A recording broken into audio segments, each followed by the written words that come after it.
Good afternoon, guys. Welcome back to my channel. This is Coach DC from All 22 Films. Got a quick look at Zion Young, the Ravens rookie edge defender. I've got 6 snaps queued up. Not necessarily to talk about production, because I believe he's only involved in maybe 1 or 2 tackles. I'll show you one of them, perhaps the most impressive play, the one that gives you an idea of his range, his burst, his explosiveness. Of course, is his third quarter reaction to a screen. Here on the first possession, Mike Green and Zion Young both getting to similar depth. Green a little bit quicker off the ball. Perhaps he's got a different move in mind, so sometimes that explains that. But Zion Young, I like him better in a 3/4 or even 3.5 point stance. There's going to be times in Jesse Minter and Anthony Weaver's defense where he'll have to be upright in a 2-point stance. The difference here, 2-point stance, if you're not aware, Green is 2 feet on the ground, 2 points of contact on the ground. Young, a 4-point stance, 2 hands, 2 feet. Sometimes in college at Missouri, I felt like he was in like a 3.5. A 3.5 means that 4th point of contact, sometimes it's the inside hand, sometimes it's the outside hand, is just ever so gently or lightly on the ground. So what you're doing by saying 3.5 is you're letting the player, the athlete, know you don't need to have all of your weight on both hands. Here he's getting stung a little bit by the left tackle. I think he recognized it just before it happened. He tries to get his hand up and knock the guy's hand off. It didn't matter. It's a 1st and 20. The ball is out really quickly, so he wasn't going to get to the quarterback anyway. The Ravens' young edge defenders were oftentimes rotating possessions, so Green and Young were working together. Adisa Isaac with a couple of other guys were matched up. They were essentially alternating possessions. However, I believe we're onto the 4th possession here. You can see that McKee is in the game. Andy Dalton played the 1st, 2nd, and the 3rd possessions. It didn't matter for Philly. 3 possessions, 3 3-and-outs. I wish that Young was lined up on the opposite side here. I really do. I mean, 56 looks like there's something bothering him from an injury standpoint. Here you actually kind of lose perspective of him because I zoom in or magnify on Dominic DeLuca, the Penn State product, who makes the tackle, or excuse me, who misses the tackle out here on the sideline. Nonetheless, they do give him credit for it because I think he's standing out of bounds at the time he makes contact. It's a play-action boot. I wish we had Young over here so we could gauge or see his reaction. Sometimes in a limited, a limited film exposure, or just basically when you don't play a whole lot of snaps, you don't get many opportunities to make plays. I didn't think that Zion Young got chances to make plays, nor did I think Mike Green did as well, at least in this game. Again, those guys are pretty much out of there at halftime, and definitely in the case of Mike Green. I like him better in a 4-point stance. You can see the left hand is on the ground, the right hand is on the ground. I feel like his pad level operates a whole lot better post-snap. Still kind of ends up popping up a little bit here and on a couple of other plays. I covered this play in another video, and I misspoke about who it is that makes the catch. It's Covey, who slips out into the flats here, kind of like a Z Hyde concept. I think I misidentified that guy as Calcaterra, but the reactions from DeLuca and the other guys at the 2nd level of the defense, they must have done, whole periods on play-action boot, either leading up to this game or, during training camp. Obviously, that's going to be a big part of our offense, right, with Declan Doyle. I felt like the reactions from a 2nd level standpoint were so technical by these guys, turning and identifying routes that they could either A, run underneath of, or B, ensure that they could make the tackle on for a short gain. I think Covey ends up here getting 5 yards. This will be the culmination of the 4th drive from an Eagles standpoint. It's a 3rd and 3. Zion Young located up at the top. The Ravens, Minter, Weaver, they do a great job of manipulating the pass pro, providing one look or a presentation for the offensive line, running back / quarterback, and then changing it post-snap. Here, the 2 inside linebackers, DeLuca and Higgins, are going to switch post-snap. Higgins is on the line, possibly trying to elicit the running back's attention and or a particular call from the quarterback from a pass pro standpoint, and then DeLuca and him are going to switch. DeLuca becomes the rusher, the blitzer, if you will.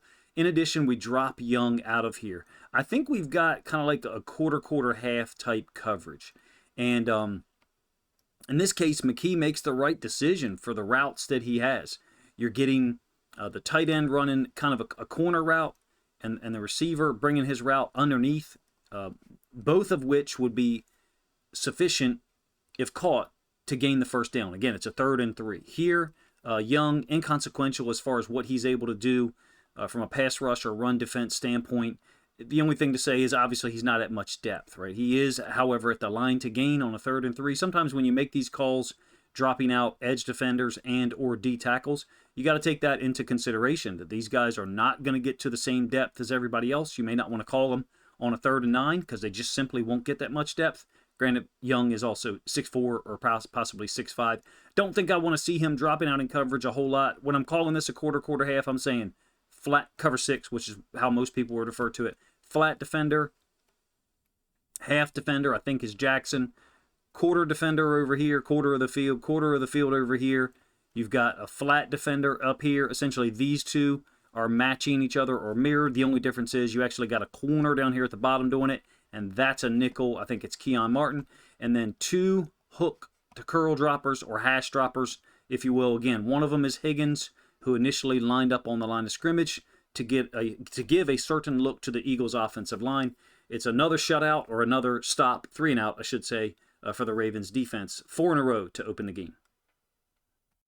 I'm sure that Zion Young is going to get some snaps, some opportunities, in each of the preseason games. He should, right? That's what we would like to see. Here he's in a 2-point stance, and actually, the ball does go to his side. It's a 2nd and 17. I'm sure his eyes had to light up because everything had been away from him, and or the quarterback getting rid of the ball quickly, or like the previous snap I showed you, he's dropping out into coverage. Just not many opportunities, in my opinion, to evaluate at all. Really quick reaction, if you ask me, recognition, and then you see the burst, the ability to close down. Once again, it's Covey or Covey, however you say his name. The Ravens are in our nickel 2 alignment.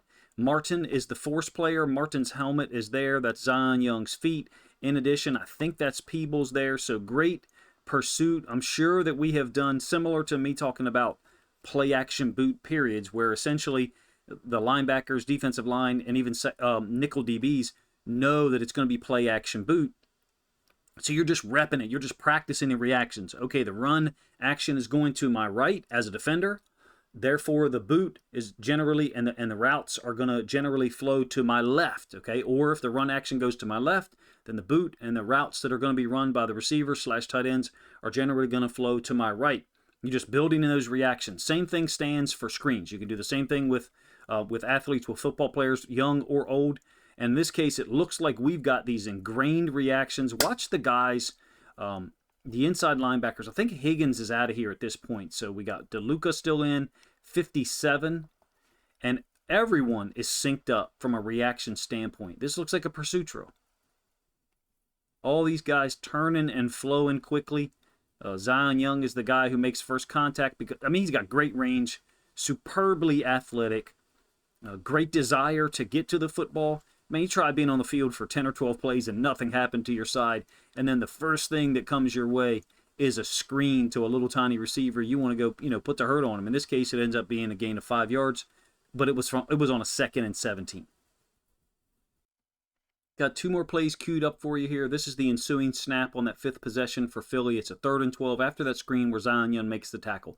Gets an opportunity to rush the passer. It's against Markel Bell, the 6'9" tackle, who I thought played pretty well in this game, absent a couple of snaps. In this case, he's getting out of there, trying to have his hands ready for Zion Young. Zion Young does get inside hand position. You can see what he's trying to pull off. He's trying to long arm on the inside with his inside arm, and then use that to rip underneath of the right armpit of Bell. I feel like it's a good pass rush move. He doesn't get a pressure, certainly doesn't touch the quarterback.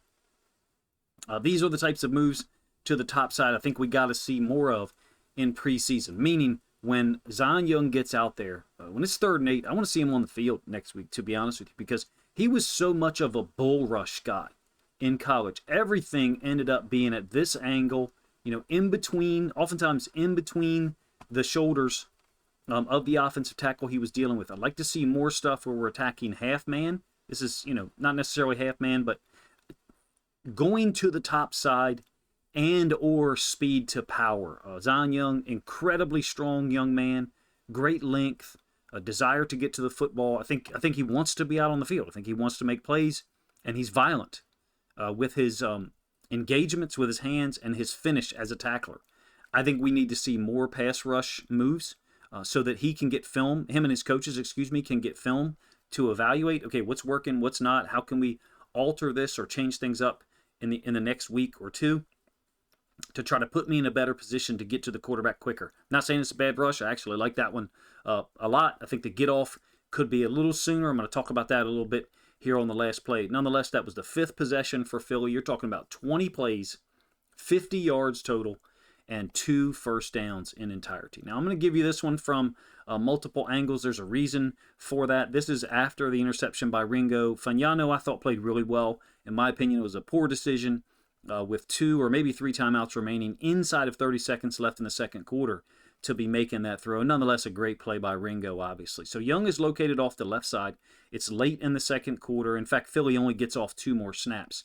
Now, I want to talk about this from the standpoint of what we're doing. Really cool, the variation that Minter and Weaver are using. Here's our nickel DB, Keon Martin, and you can see we've dropped him back, and we're basically creating a 3-high safety structure, and then we're using this to get to what I would say is a Tampa 2-ish coverage, whereby you've got half-field safety. That will be your Mike linebacker, the guy who's running the pipe between the right hash and the left hash here with anything vertical. You can see he's got eyes on this guy down here looking for a vertical. Flat defender, 2 hash defenders or hash droppers. To me, this is a Tampa 2-ish flavor, but its only difference is it's coming out of a 3-high safety structure. I know we're supposed to be talking about Zion Young. Give me a moment, and I'll come back to it. There's a reason why I'm showing you the all-22 angle, and it's this. This is the same play where I showed, excuse me, the pass rush against Markel Bell. If you look at his alignment pre-snap, and this is not the only time that that this occurred in this game, I think he's like 6 to 8 inches back of everyone else on the defensive line. So there's the ball. I'm not sure that I'm going to be able to draw a straight line here upon command, but I'll do this between the 2 hashes. I feel like that's pretty accurate. I'll even bend it a little bit towards Zion Young to give him a little bit of leeway here.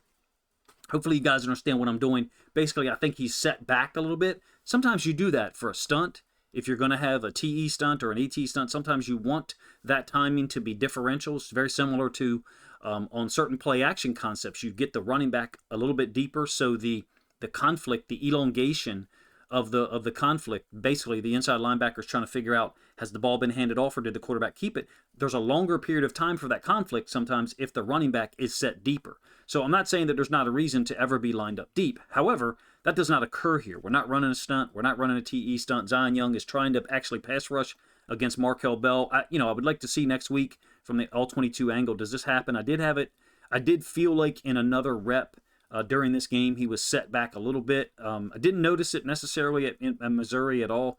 As an aside, this is Eli Stowers, the rookie tight end. Our guys out here are just jackals in this game. We're already reacting from an inside linebacker standpoint, 57. The corner comes up. They triangulate him and just knife him down immediately. We'll give you the same play from the end zone angle one more time. Again, we're talking about Zion Young and his alignment being set back off the line. Hopefully that line that I drew for you guys was parallel to the line of scrimmage, or excuse me, actually on it. But I actually tried to give Zion Young the benefit of the doubt. Like to see him be, right up on the line, give himself an opportunity to get up on top of the tackle as quickly as he can. Here, great reactions out of this zone defensive structure for us. I'm not sure about you. I'm really excited about Zion Young, playing this week in week 2 of the preseason, but projecting moving forward as a second-round pick. Really, the only thing I don't like is that we don't get the 5th-year option with him. I do recall during the draft process so much talk about him being, one of the Ravens' options in the teens, and I just didn't think that the talent and the production warranted that type of discussion. Nonetheless, A-plus pick in the second round, especially where we got him, to be honest with you. I like Derek Moore as well, and so many of the other edge defenders that were taken in that 50 to 66 or 68 range. I'm glad we got Zion Young for a lot of reasons. He's a body type that we kind of already had in a Tavius Robinson standpoint. We have a ton of depth there, such that we're playing Mike Green, last year's second-round pick, in the preseason. He's probably competing for time with Zion Young, among others. I don't think there's a specified strong side and weak side guy here between those two, because they're both very good against the run.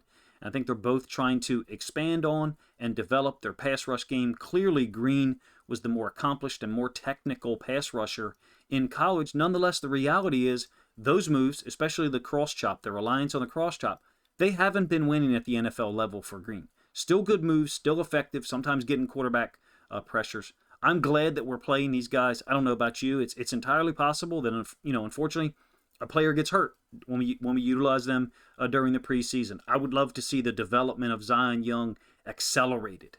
We may need him in 2026 to play significant snaps.